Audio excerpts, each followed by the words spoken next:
Now, once you've become aware that there's Hmm. some room for growth, I'm guessing that leads in very well into the second A of being a great boss, which is acceptance. Could you describe what you mean by acceptance, why it's important, and then maybe we'll dive into some action steps people can take there as well.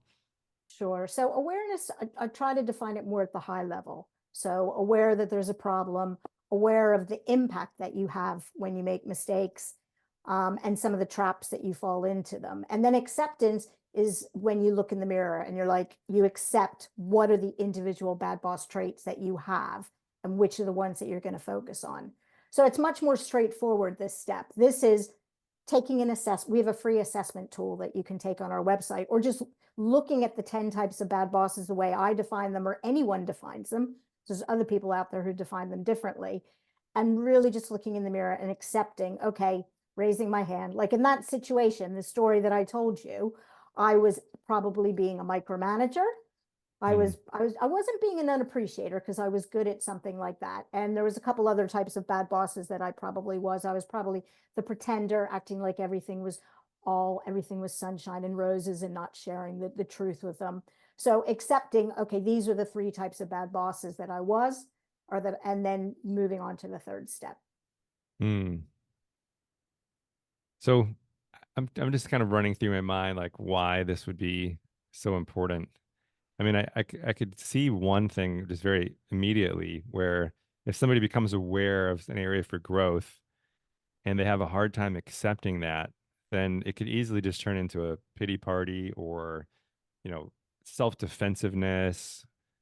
Um, so it seems to me that are there any other things you can think of as to why it's so important to just be okay with the fact that hey, none of us are perfect. We all have areas for growth. What are your thoughts there? I think like any type of feedback, anytime I teach a feedback course, I talk about how you have to take it as a gift.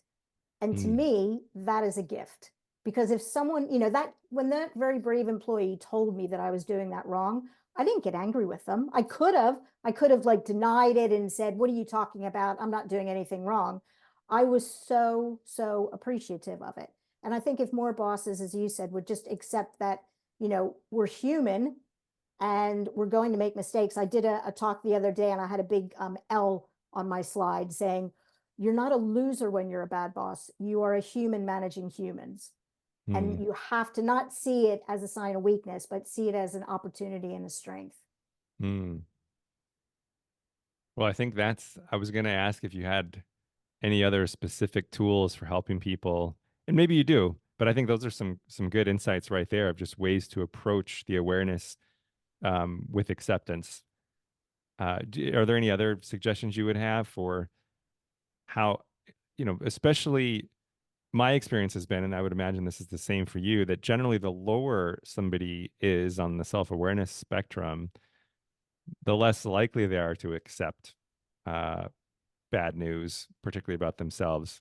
What they see as bad news. They don't see it as a gift. They see it as bad news. And No.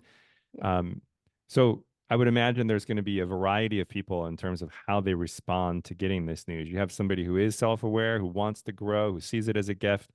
And Yeah. then there's going to be people who have one of their areas for growth is self-awareness. And Absolutely. so it's hard for them to accept this. So, what would you suggest?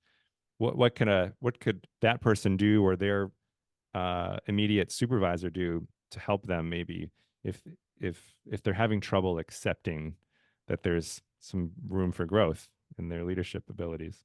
Yeah, I think it's a really good point. And that's why when we talk about awareness, we talk about it at a high level. So anytime I do a workshop, I don't talk about you in that during awareness. I Mm, talk more about the big problem and we talk about the impact because everybody is going to have had a bad boss themselves. So even if you're not self-aware, during awareness, you'll be able to look at those 10 types of bad bosses and you'll be able to honestly say, this was the impact that either I felt or I've seen. And I think if you could start it out there and make it approachable. And again, make people see that actually it's really good to be aware of these things and then slowly take them to the next level. And maybe you need to start with something small.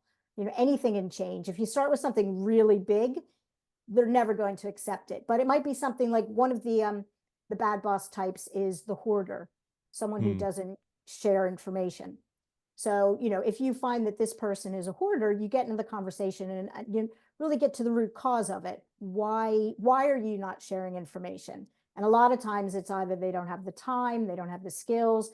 And instead of pointing fingers and say, you're a hoarder, just really help them understand what impact it's having on their people, and then give them the skills to be more comfortable with it. Because I talk throughout the book about, I genuinely do not feel that people wake up in the morning and say that today's the day that are going to ruin lives. I genuinely feel that most people are like me, and I unintentionally make mistakes.